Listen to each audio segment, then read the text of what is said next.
Para pemirsa dan sahabat beriman dimanapun berada, semoga kita selalu dalam lindungan Allah Subhanahu wa Ta'ala. Amin ya rabbal alamin. Di video kali ini, seperti biasa, kita akan ngaji lagi bersama guru kita semua, Pak Ustadz Danu. Assalamualaikum Pak Ustadz. Waalaikumsalam warahmatullahi wabarakatuh. Amin ya rabbal alamin. Dan saya juga ditemani oleh Bang Jainuddin ini. Sehat Bang Jai? Alhamdulillah. Beriman dimanapun berada, di bulan Ramadan lagi ya.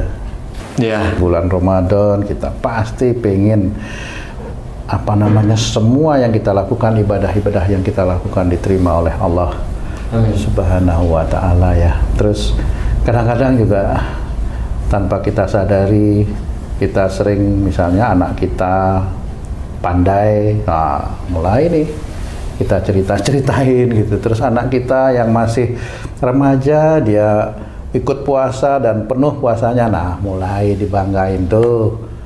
Anak saya tuh umur masih muda udah puasa jago, dibangga-banggain, walaupun memang kenyataannya begitu ya dia.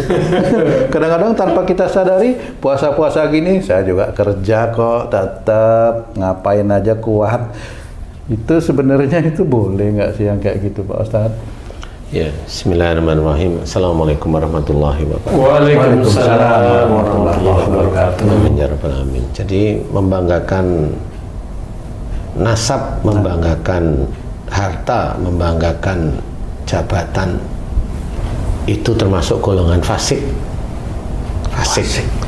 Fasik itu oleh Allah Ta'ala dianggap kafir. Jadi kenapa dianggap kafir? Ya tadi ceritamu, anak yang hebat, mau puasa kayak, mau pintar kayak, kamu bangga-banggain.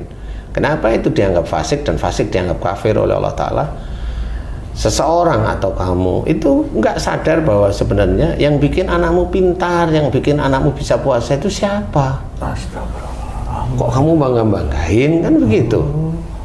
Nah, di titik itulah dianggap kafir oleh Allah Ta'ala. Makanya sedulur beriman, kalau memang masih seperti itu, tinggalkan. Yang menjadikan anak kita itu pandai, yang menjadikan anak kita itu pintar, yang menjadikan anak kita itu soleh-solehah, itu Allah sebenarnya. Kita itu hanya memberikan jalan aja, yaitu sekolah, yaitu pembelajaran setiap hari, itu aja. Kalau soal kita sendiri membanggakan nasab, ya ayah saya itu begini, ayah saya begini, ibu saya dulu begini, hebat begini, itu ya sama, itu membanggakan nasab. Itu juga fasik. Fasik dianggap kafir. Siapapun merasa dia itu hebat, merasa dia itu keturunannya siapa gitu, ya habis ya, insya Allah, walaupun dia Islam, ya nggak peduli Allah itu. Ya itu dianggap fasik, fasik dianggap kafir. Nah kita jangan seperti itu, belajarlah bahwa kalau memang itu membanggakan nasab, tidak boleh. Membanggakan apa, harta, itu tidak boleh. Jabatan, tidak boleh. Karena yang kalau umpamanya kamu bangga setelah bisa nyelesain proyek itu memang kamu yang maculi di sana, kan enggak. Kamu harus ada backhoe atau untuk ngambil. Kemudian yang bangun kamu sendiri yang ngaduk semen, enggak.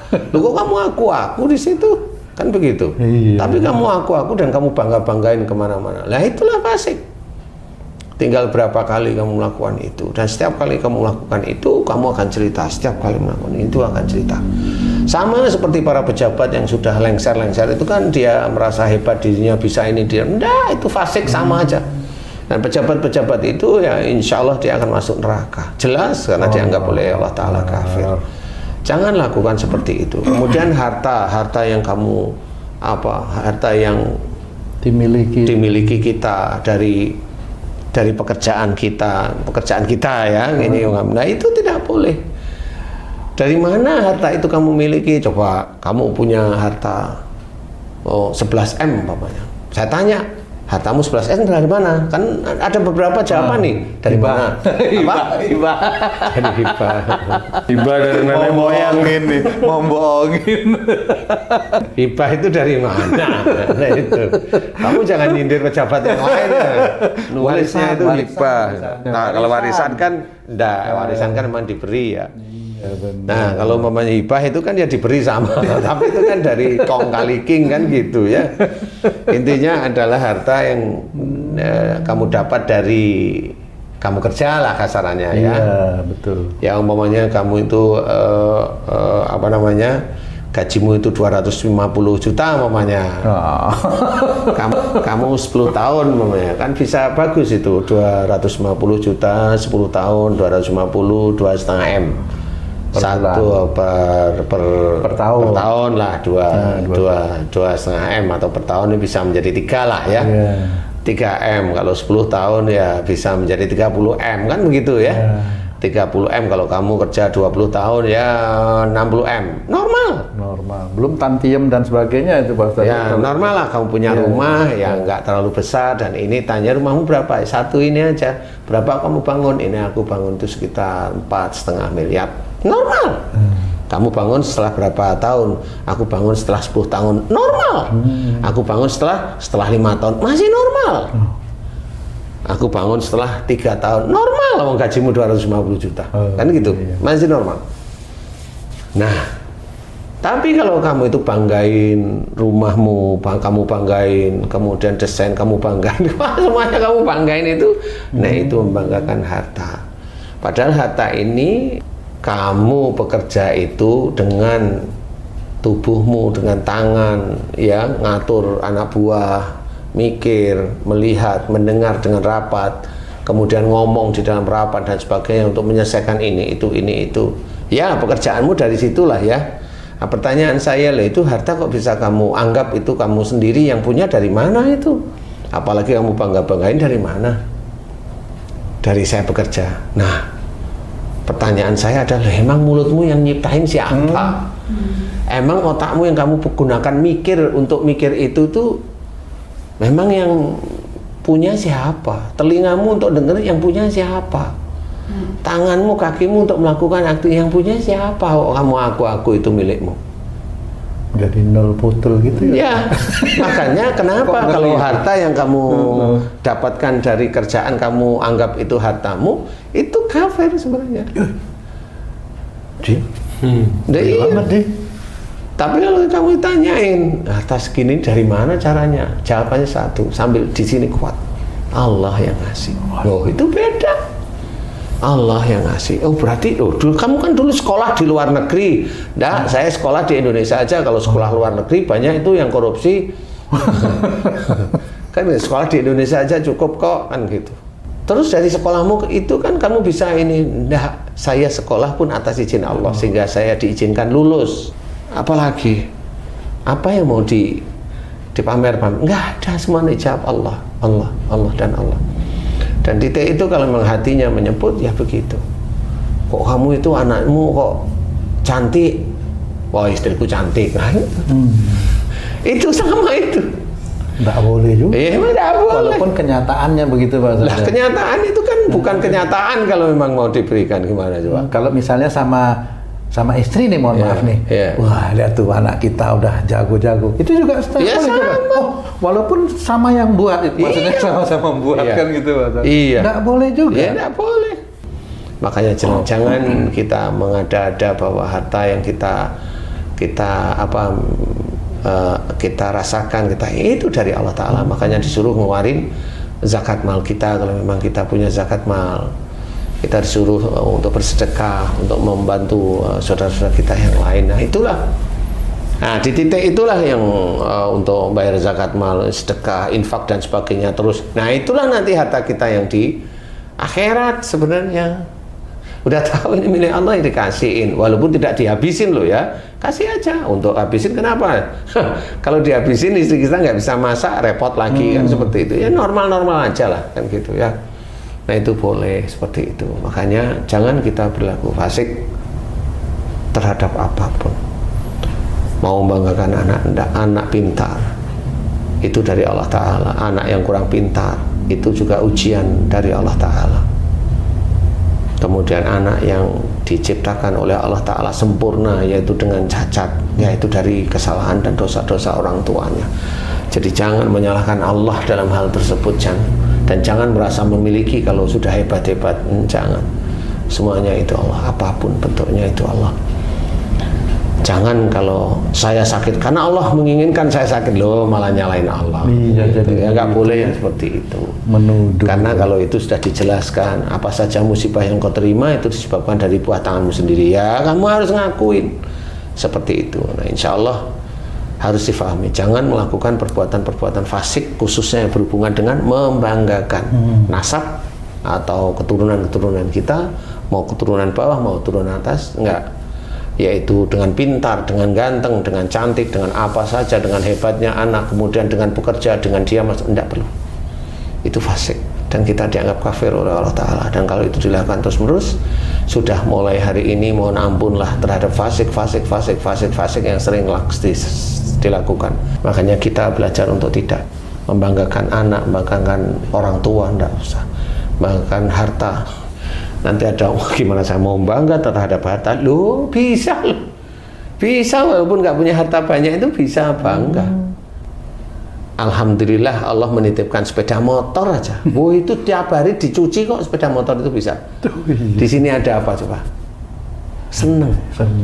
Ya ada unsur bangga. Sepeda motor ini enak, itu kan kelewatan. Padahal ya biasa aja. Nah, di sini sama. Kalau punya mobil Mercy, mobilnya Mercy apa? Ya memang mahal. Ya, apa yang dia kerjain? Kalau dia, kamu kok bisa beli mobil dari mana? Itu titipan Allah, beda. Kamu bisa beli mobil dari mana? Ya kerjaan saya ini gajinya hebat, bonusnya hebat. Lo kan beda sudah. Iya, bener ya. Kamu tiap hari kamu punya mobil Mercy itu kok nggak kamu buat jalan-jalan? Buat apa jalan-jalan? Wong saya nggak ada keperluan untuk jalan kan gitu. Tapi ada orang, loh kamu keluar dari mana? Jalan-jalan, mobilnya Mercy. Lo kan beda sudah. Nah di situ gitu sudah lain. Nah di sini orang ini bangga terhadap sesuatu. Kalau dia naik mobilnya Mercy, apa naik Rolls Royce umpamanya, atau naik Huracan umpamanya, atau naik apa saja. Kalau dia ingin dilihat sama orang, ya sama, dia bangga dengan hartanya. Di situ. Ustaz, kalau seseorang bertanya tentang biografi seseorang yang sukses gitu Ustaz, apakah orang itu juga termasuk berdosa Ustaz? Ya. Orang bikin biografi tentang dirinya, kalau nggak ada Allahnya, ya. Kalau biografi orang lain ditanyain gitu loh, kesuksesannya seperti apa, apakah yang bertanya juga memancing untuk orang berbuat fasik juga Ustaz? Harusnya kan bicaranya seperti itu. Kenapa Bapak sukses? Ini semata-mata karena Allah. Kenapa Allah memberi Bapak seperti itu? Jelaskan. Sholat harus tertib, puasa Ramadan, sunnah-sunnahnya dikerjakan, baca Quran dengan artinya. Kalau orang Indonesia, kalau orang Arab kan sudah langsung tahu. Baca Quran dengan artinya, punya adab yang baik, berbuat yang baik setiap hari, bicara ditata, berpikir ditata. Kalau ada orang ngomong didengarkan. Ini kan dia memberikan pelajaran apa? Ini memberikan pelajaran apa? Ini dakwah, dia pelajaran syariat Islam diberikan di situ. Orang akan bingung. Ya biarin bingung, memang betul. Dari mana coba? Tapi kalau ya dulu saya orang melarat, saya ini, tapi saya usaha terus. Mana Allahnya? Mana? Allahnya nggak ada sama sekali. Berarti orang ini ngajari fasik kalau dia itu bicara dulu saya itu susah, dulu saya harus kerja keras. Dia lupa kalau dia diizinkan kerja keras itu fisik itu ditetapkan oleh Allah Ta'ala sehat. Dia lupa saya berpikir saya harus begini. Dia lupa bahwa berpikirnya dia itu dituntun oleh Allah Ta'ala. Akhirnya dia kaya, Bill Gates biasanya begitu. Nggak ada Allahnya. Iya benar. Nah, di sini kita harus memahami bahwasanya kalau seorang ditanyain, dia bercerita tentang dirinya, tidak ada Allahnya, dia mengajari orang-orang itu melakukan kefasikan.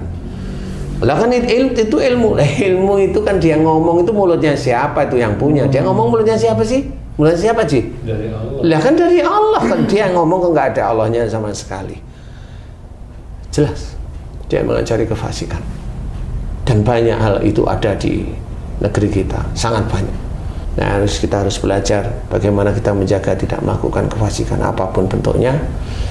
Kalau ada terlena kita, kalau ada kita itu lalai, kita mohon ampun terus menerus, mohon ampun terus menerus, sehingga nanti Allah memberikan hidayah kepada kita, sehingga kita terjaga, termasuk terjaga dari melakukan kefasikan yang ada banyak di sekitar kita. Mudah-mudahan kita dilindungi dari perbuatan fasik. Amin. Allahu a'lam. Alhamdulillah. Terima kasih banyak Pak Ustadz penjelasannya. Sahabat beriman dimanapun berada, semoga tayangan kali ini bisa bermanfaat untuk kita semua, khususnya bagi saya yang ada di sini. Terima kasih atas perhatiannya. Sampai jumpa di video kami yang lain. Wassalamualaikum warahmatullahi wabarakatuh. Waalaikumsalam warahmatullahi wabarakatuh. Alhamdulillah.